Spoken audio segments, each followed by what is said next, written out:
Welcome to another episode of the Sports Bros Podcast, featuring the Almighty B-Live, the Money Man, Scottie D, and your host, the head of creative, Eddie Cool. And without any further ado, let's give it up for the Sports Bros.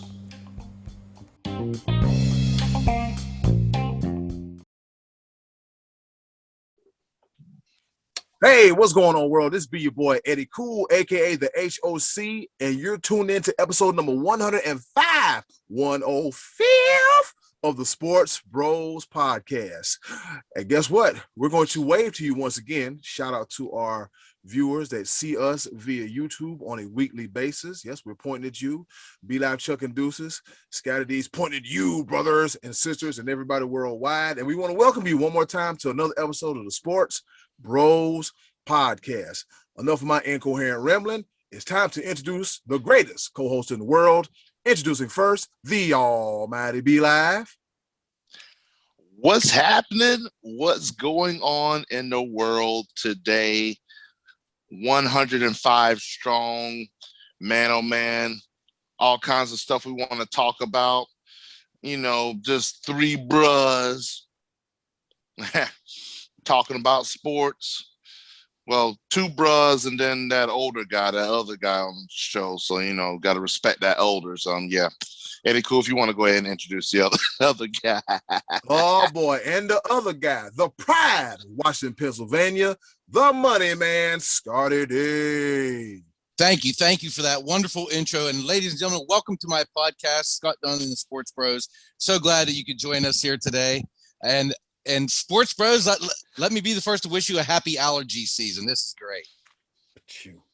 Yeah, I'm looking. I was before we recorded, I was looking in the front yard and I was like, are those snow flurries? No, that's those little flowers from the trees. I got real concerned because Scottie D, in the region where we live at, we might get a smattering of snow.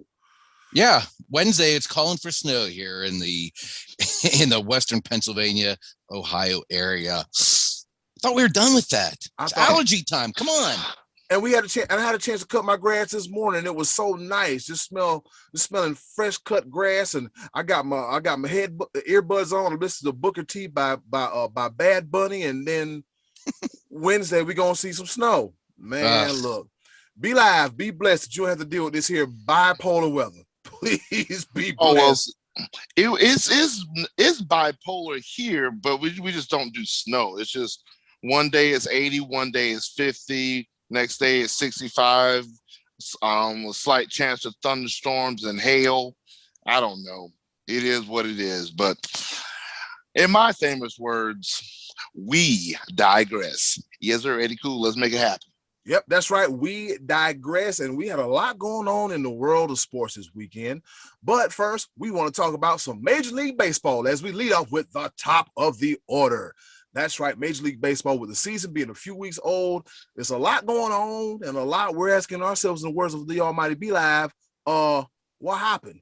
And with that being said, Scottie D, what are your early season thoughts of this very young 2021 baseball season? Well, I'm sure the team that's on the forefront of everyone's mind is the Pittsburgh Pirates. You know, I've been watching a lot of Bucco games, but and they're actually not. They're 7-9 as of this recording with a day off here. Not performing too badly. They just won 2 out of 3 in Milwaukee. So let's go Bucks. But you know, when we think about actually the top teams we were talking about coming into the season, we were talking Yankees, we were talking Braves, we're talking Dodgers. Yankees have the worst record right now in the American League. Guys, I don't know what's going on with them. It seems like something is missing from that team. Now, it's you know, we're 2 weeks in. And if you remember last year, the Yankees down the stretch, shortly going into the stretch, they lost 15 out of 20 games. So it's not like this group of guys is, you know, it's a shock for them to have a little bit of downtime. It's just magnified so much because it's early in the season. They followed that up last year with a 10-game winning streak. Now, does this team have it in them to do that? I don't know. Like I said, I feel like something's missing. Part of it is contact. These guys are striking out at an alarming rate. Aaron Hicks is terrible in center field. He's striking out like crazy. These guys are making errors. Stanton is striking out like crazy. Aaron Judge is striking out like crazy. And, I know the modern era of baseball tells you to swing for the fences and contact's not necessary. But when everybody's striking out and everybody's sitting on the bench, you're not scoring runs. And it seems like the only bright spot really has been Garrett Cole. They have one really, really good starting pitcher, and then it doesn't seem the Yanks are ice cold right now. And on the other side, we were talking about the Braves. The Braves started off cold, then got hot. Now they're kind of cold. And Acuna got hurt. He's day to day though, right? I hear that he's off to a blazing start. Yeah. So he's off to a blazing start. Go ahead, B-Live. Yeah, I just which version of the Braves are we going to get? Because literally they lost their first 4 games, then they won the next 4 games. Then they lost the next 3 or some game, then won. I'm like, hold on, wait. Okay, getting a little dizzy. My Braves are what? They're 7-9. One thing that I've noticed in most of the divisions, I know it's very early. We still got another 140 some odd games to go, but in most of the divisions, nobody's really a clear-cut favorite. Like one thing something that really stands out is the Red Sox are leading the division. Well, I think we picked them to be dead last. We did. We picked them to be dead last. And they're top of their division. The Mets are leading the National League East. And all the teams are right in the midst of everything. We don't really know what's going on. Only thing I think that we all agreed on that's happening right now is the Los Angeles Dodgers. Yeah. They're 13-3 as of this recording. Yep. But remember what I said, was it last week or the week before that I said that officiating, if it didn't get better, we're going to put it at the top of the order. We're going to talk about it. Tell me what happened between, was it the Chicago White Sox and Cleveland Indians and the whole lift up of the leg and then the benches clear. Oh, boy. Yeah, I missed all that. I didn't see all that. I know they had a bench clearing situation, but I didn't see the genesis of that exactly. Well, this is how it started. Player was sliding into second base, and he was actually safe, but he slid a little bit further on the base. But the second baseman, it was the second baseman or the shortstop, lifted his leg and in turn lifted his body off of the base, and they called him out.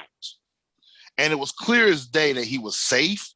The umpire was literally on top of it, and you could see where the player was standing underneath them, like underneath the slide, and he lifted up on his leg, which made him come off the bag, and the umpire called him out. And then they say, fisticuffs and but just, oh boy, I don't get it. I don't see what umpires say. Maybe I need to research that rule a little bit more. Maybe that you're actually allowed to physically move somebody off the bag. I don't think that's the case. No. But according to the new rules and the umpires that got going on, that's exactly what happened. Maybe that's why they went to 18-inch per side bags that they're experimenting with. Maybe that's why they want to make the bags bigger to avoid situations like that. That makes sense. All kind of sense. So yeah, and that's what caused the fracas or the brawl per se, because literally he physically removed the player off the bag, and it was the Chicago White Sox base runner Adam Eaton, and it was the Cleveland shortstop Andres Jimenez, and Jimenez literally he lifted him off the bag, and yeah, we got to go for blows, but the umpire he is the distance from me to my camera, and was standing right on top of it. And everybody and their grandma saw that he lifted them off the bag, but whatever. Well, it's going to be a long season. It's going to be a long season if you're going Yeah, to it's pair up gonna umpires be. every week. This is 2 weeks in a row that you've been unhappy with the umpiring in baseball. I'm very. Oh, you know what? What I'm another thing that I'm unhappy with the umpiring, and I'm going to say it. Tell me. And this involves your New York Yankees. Classless, not you, but the fans in the stands. They were upset and started throwing baseballs on the field when they were facing Tampa Bay. Boo! Do better. And it was mentioned, and that's wrong. Yeah, yes, That's frowned upon in New York. I had no idea. Yeah, but man, it was like, what are you doing? And then the umpires, it's whatever. The players, the Tampa Bay players that are on the field that could actually get hit by these baseballs, no, let's leave them on the field. No danger, whatever. Don't clear the field or anything like that. Just leave them out there. Umpires, shame on you. Just come on. Shame. So the Yankee fans, I know. You think you're God's greatest gift to fandom in baseball, and the Yankees supposed to be all that and a bag of chips and some Doritos and Cracker Jacks, and I don't care if I ever come back. But yeah, your team's not all that. Sorry. It just isn't. And throwing baseballs on the field, causing a delay, potentially harming someone. Yep, not a good look. Yeah, definitely not a good look. And speaking of struggling, so no one's going to talk about how the Houston Astros are struggling in the American League West and how the Seattle Mariners are in first place at 10-6. Wait a minute. The Mariners are 10-6. Yeah, that's a surprise. Yes, big old surprise. Sure didn't see that coming. And I'm over. And that's one of those things that makes me say it's very, very early. Yeah. Because as the season goes on, the Mariners are not going to be in first place and the Astros are not going to be under 500. I mean, I have a hard time believing that 15 games, 16 games in, that's not going to hold up. Well, but also in that division, though, the Angels, and remember I was talking about them before we did our lead, and Trout's off to a good start, and Ohtani is Shohei Ohtani's finally kind of looking like what they wanted him to be, a solid hitter and a good pitcher.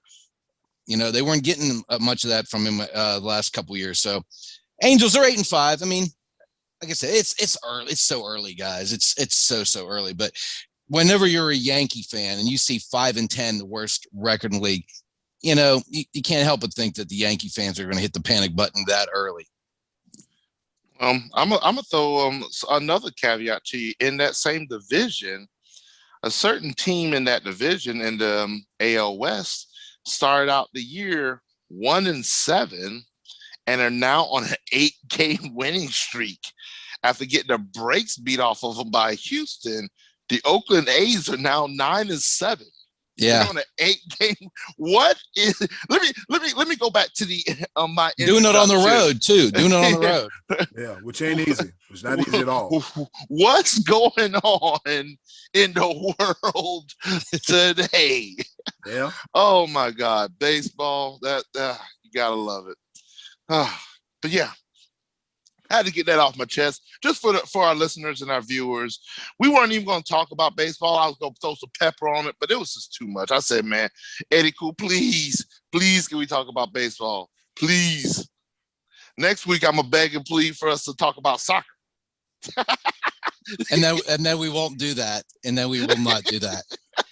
Well, we're gonna let you keep begging and pleading on that one. Please, baby, please, baby, please. You gonna keep begging and pleading. And with that being said, that's it for the Major League Baseball recap roundup in the very early portion of the season. As B-Dog said, we got 52 games. You said remaining. That was about 140 something. My math's a little off, but we got 140 plus more games to go. Yeah, like.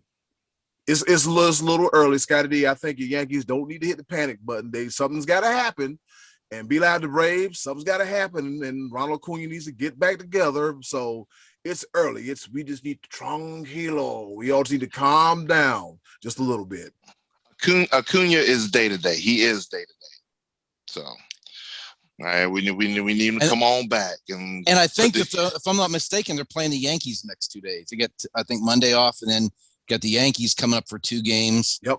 Then I think they get another day off. So Acuna, they may even sit Acuna against the Yankees and let him fully heal up, give him like 4 or 5 days, or DH him maybe, instead of sending him out in the field. But yeah, that's gonna be interesting. Two teams that I picked in the World Series, both under 500 here, 3 weeks into the season. Yep. Well, we'll see what happens come September. We will definitely see what happens come September. All right, moving right along, fellas. There was a fight this weekend. Yeah, Triller. Yeah, something called a Triller Fight Night. If you're not aware, Triller is a app where you can go watch videos, do all this fun stuff. The headlining fight was Ben Askren and Jake Paul, all right, in an exhibition bout. Ben got knocked the hell out. That's what happened. Ben got knocked the hell out. And for those of us that watched it, I kind of sort of caught parts of it. I kind of told you guys how I found out about Ben Askren getting knocked out. And so with that being said, Be Live, what did you think? What happened? What happened? Exactly. What happened? Yeah, I'm at loss of words. What happened? Nothing happened because I didn't watch it. And just because it was on the rundown, I briefly looked at some highlights, and it was exactly what I thought it was going to be. Scott, hold it up again. A joke, a travesty. You knew that it was a joke when one of the most storied sports announcers of all time mispronounces the name of the main event boxer. Michael Buffer. He is synonymous with boxing. Come on. Let's get ready to rumble. Come on. He makes money off of just his catchphrase. But come on, bro. Come on. Funky Ben Askew? What? Who is that? That shows you right there. He didn't care. I didn't care. We didn't care. And since you put it on the rundown to talk about it, we're talking about soccer next week. I don't care. Oh, no.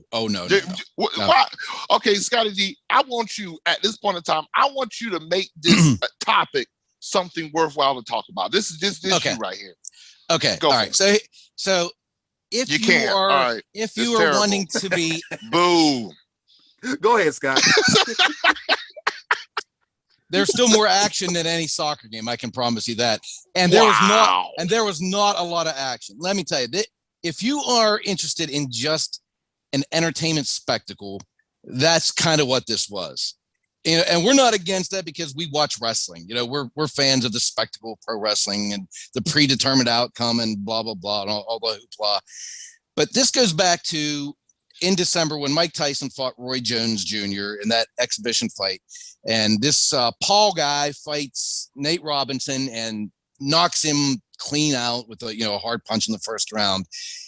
You had Snoop Dogg on the telecast. It was kind of like a novel thing. So they try to replicate this time and build on it. And they brought Pete Davidson in to go to the locker room and casually interview these guys. And then they bring in Al Bernstein to try to make it seem somewhat legit. And then there's Snoop Dogg, and he's drinking. Then they got Frank Mir, former UFC fighter, fighting Steve Cunningham, who was a former boxer. And Oscar De La Hoya shows up about hammered out of his mind and absolutely embarrasses himself. There's about 12 guys all talking at the same time, and De La Hoya is yelling and this going on. They had Justin Bieber. That's all you really need to know. They had Doja Cat, something like that. I don't know. Doja Cat. This came on the air at 9:00 and went off at like 12:30, and they had 4 fights, and they were like 6-round fights. One of those fights was a knockout in the first round, the Ben Askren fight. This was, I tell you what, Triller is looking to promote fights. They are supposed to be putting on Teofimo Lopez and George Kambosos' fight on June 5th. They better get their act together and take this more serious than what this was. And like I said, this is just entertainment. They're trying to sell some pay-per-views to make some money off it. I get it. It just was not very well done. And when it came to the fight itself, now this is his name, Jake Paul. Is that who it was? Logan Paul? Jake Paul. Okay. Jake Paul obviously was taking this kind of serious because he trained and stuff. Ben Askren was obviously not. This dude, now I understand, and I don't know the whole deal with this, but Ben Askren apparently had some kind of, I think, a hip procedure or something in the last few months, but he was obviously not training for this fight. Ben Askren is a world-class wrestler. He was never known as a striker to begin with. He was never knocking guys out. So he was not going to be a threat to knock out Jake Paul anyway. Jake Paul now has 3 wins, none of which are over another boxer. This was a travesty. It was an embarrassment. And again, if you're in it for just say, oh, I want to watch some singing and some goofing off, then this was your event. But if you're serious, then you did what I did and went into the other room and watched the UFC, because they put on a pretty good fight night on ESPN on Saturday night. But this was not very good. You know, Scottie D. Could you put up that turd emoji? Could you put that up again? Because that's what Triller did. They threw a whole bunch of turds against the wall to see if something would stick. Yeah, like that. Like what you told me. Because again, I didn't even watch it, but the way you described it, it was a complete and utter turd storm. I want to say show. Yeah, show. Yeah, yeah. In the way you described it, it really was. It really was. I knew it was going to be bad. And why would any self-respecting boxing fan actually watch anything on Triller? Well, I will tell you this: as you guys know, I have a access to watch any pay-per-view sporting events. I pay a monthly subscription.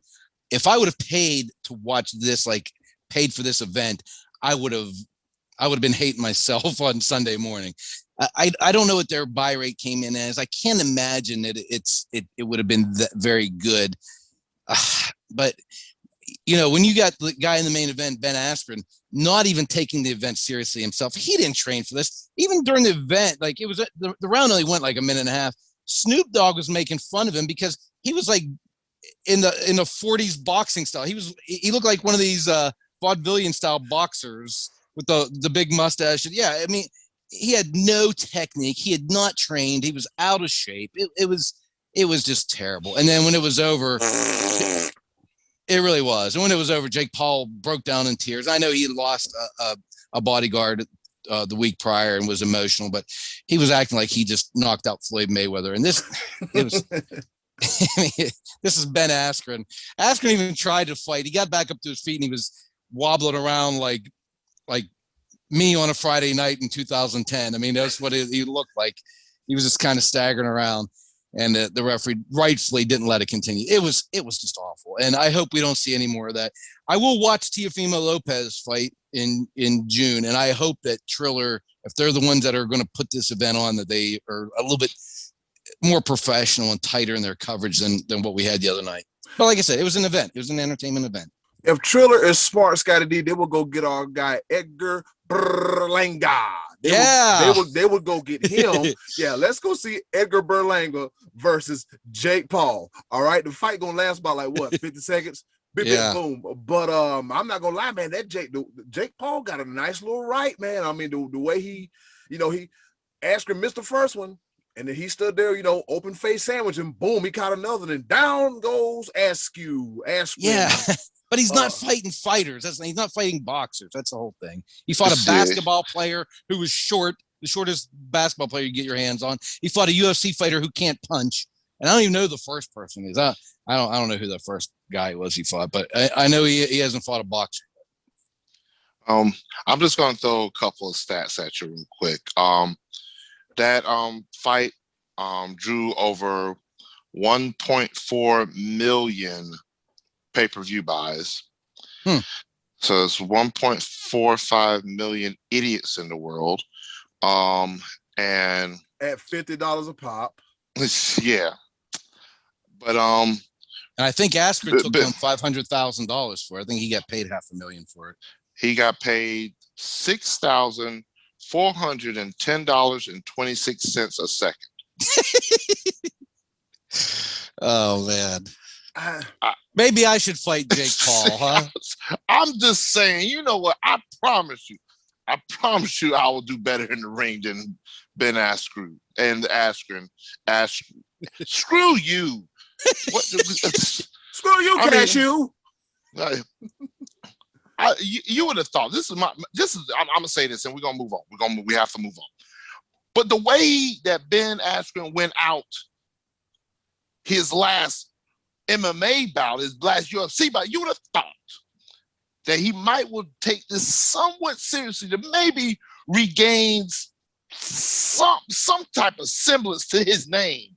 He didn't care. You were knocked out in 5 seconds to your last. Oh, was there something between it? I don't know. It was his next to last fight, but he lost after that too. Yeah. So it was something. That's the only one I still remember that. That left a lasting impression in my brain that you got knocked out in 5 seconds, bro. Like yo boy. And now you've successfully taken that image. No, that image still gonna be in my head that he got knocked out in 5 seconds. But now you're the joke of the MMA.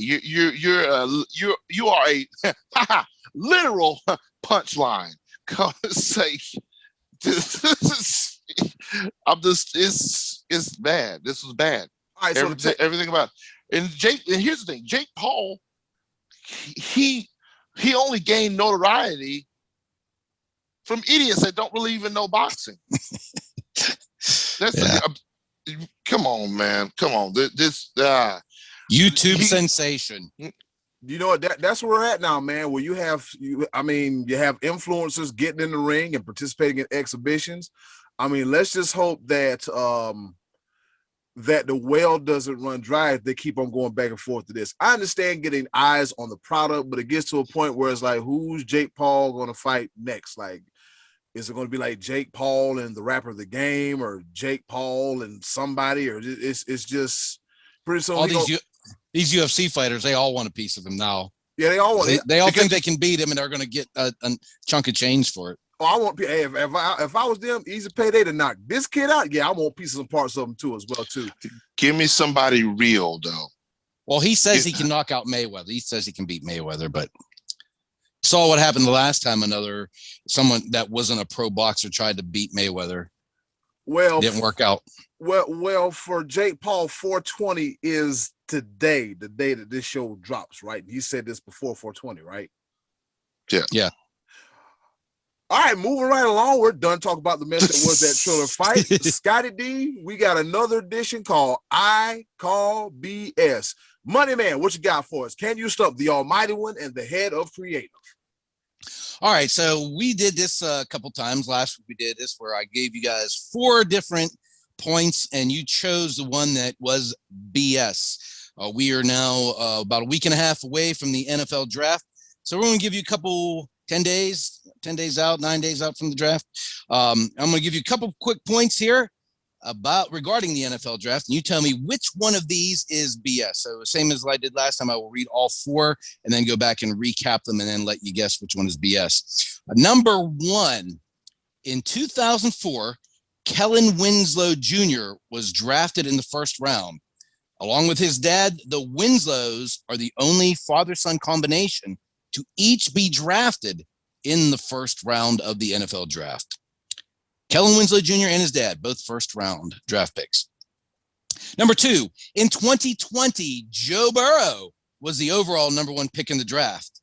Since the modern draft began in 1967, Burrow became only the second quarterback to win the Heisman and the national championship, and then go on to be the top pick in the draft that season. The first was Cam Newton in 2011. So again, to recap, Joe Burrow was a top pick in 2020, became only the second quarterback to win the Heisman, the national championship, and go number 1 overall the first. Cam Newton, 2011.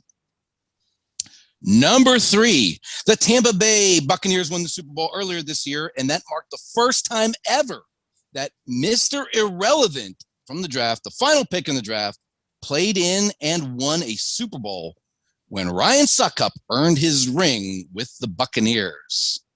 Mr. Irrelevant, the final pick in the draft, first time ever to get a Super Bowl ring when he played in and won with Tampa Bay. Ryan Suckup, Gamecock. And number 4, since the year 2000, the 2000 through 2020 drafts, the school that has had their most players selected was the Ohio State Buckeyes with 141. Since the year 2000, 20 to 2020, those drafts, the school with the most NFL picks has been Ohio State with 141. One of those things I read you guys was BS, and here we'll recap them again. Number 1, in 2004, Kellen Winslow Jr. was drafted in the first round. He and his father are the only father-son combination to each be drafted in the first round. Number 2, Joe Burrow was the number 1 pick last year, becoming only the second quarterback to win the Heisman, Natty, and go number 1 overall. The first was Cam Newton in 2011. Number 3, Tampa Bay wins the Super Bowl with Mr. Irrelevant, Ryan Suckup, becoming the first ever Mr. Irrelevant to win a Super Bowl ring. And number 4, since the year 2000, the school with the most NFL picks has been the Ohio State with 141. Which of those do you call BS on, Eddie Cool? Let's see. I know the University of Miami had quite an impressive run for quite some time. That ended a few years ago. Let's see. And then Ryan Suckup, all hail to the Gamecocks. Let's see. He won a Super Bowl. Let's see. Joe Burrow, Cam Newton. That's a real one. Let's see. And then Kellen Winslow, Jr. and Sr. So I would say the Burrows and Cam Newton draft pick, winning a national championship and being number 1 overall draft pick, that's real. I want to say the one about Ohio State is BS. I want to say that. Okay. Mm-hmm. Be Live, what do you think? Well, I'm going to say anything about the Ohio State is BS, but I'm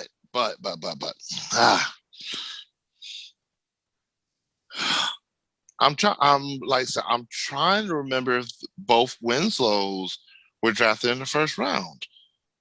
I agree. They both were. The question is, are they the only ones to each be drafted in the first round? Like father-son duo? Father-son. Yeah.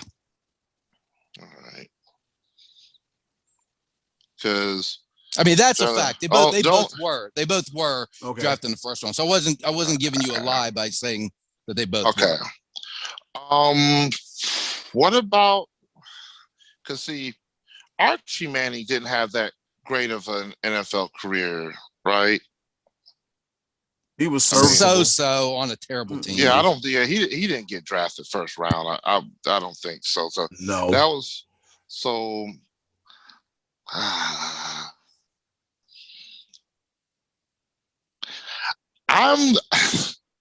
Man, you know what? We're gonna do it again. One of these days we're gonna call BS on 2 different things. I want to say Alabama has more draft picks, so I'm gonna call Ohio State. That's BS. Alabama and Ohio State are tied with the most first rounders with 31, but Ohio State has 141. That is the most picks in the 20-year period. So that one was not BS.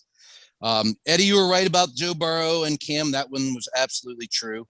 And Ryan Suckup did become the first Mr. Irrelevant to win a Super Bowl ring kicking with the Buccaneers. Kellen Winslow Jr. and his dad both were drafted in the first round, but so were Archie and Peyton Manning. Oh! And Oh! actually, if in the exact same draft, Archie and Eli Manning both drafted in the first round. So he wasn't even the first one that day to be drafted in the first round. Doggone it. And listen to this. There's a couple. There's actually a couple others, a handful of others. Clay Matthews and Clay Matthews Jr., Bruce Matthews and Jake Matthews, Craig Ironhead Hayward and Cam Hayward, the Bosas, them and their dad, both first round picks, and Mark Ingram Jr. There's a couple others. Those are some of the most recognizable names. There was actually, I think, about 7 or 8 of those. But good work there, B Live. You were close on the man that you were hot on. Archie was drafted in the first round in 1971, and Peyton in 98. That was the first father-son duo. Wow. Ooh. Oh, I thought about it. I was like, I just don't remember Archie Manning having that great of a career, so I didn't think he went first round. But man, good one. You stumped us for the first time. That's right. Man. Yeah. You guys both had two on me coming into this one. So well done, guys. Your thought process and reasoning, I was very good. I appreciate it. Good job with that. We'll do it again here real soon. Absolutely. I enjoy that. I really do, because it really makes you think. Dang, I was so close. Oh well. Yeah, I was thinking extra hard too. I'm like, okay, we got Eli and Archie and Peyton, and then Cam and Joe Burrow. They did the same thing. That's right. And I was like, well, and I'm kind of like B-Live. I thought Alabama, just because I was thinking about the time where the University of Miami, you remember they had that run like for they 2 had years. Early 6 in the 2000s. first round. Yeah, and they had 6 in the first round of 1 year, which was a record at the time. I'm not sure. That may still be a record to have 6 picks in the first round. I'm not sure if that stands or not, but yeah, Miami was hot on the boards there for a few years early Alabama, in the 2000s. Yeah. Alabama might break that this year. They just might, man. I'm between Najee Harris, Mac Jones, Devontae Smith, Jalen Waddle, a couple linemen, Patrick Surtain. Yeah. So they just might do that this year. They might. Yep. Well, Scottie D, thank you for another edition of I Call B.S. But fellas, guess what time it is? What time is it? What time is it? I'm glad you asked. It's time for another edition of our favorite portion of the show, the Choices of the Voices segment. With that being said, hey, yo, Button, hit it!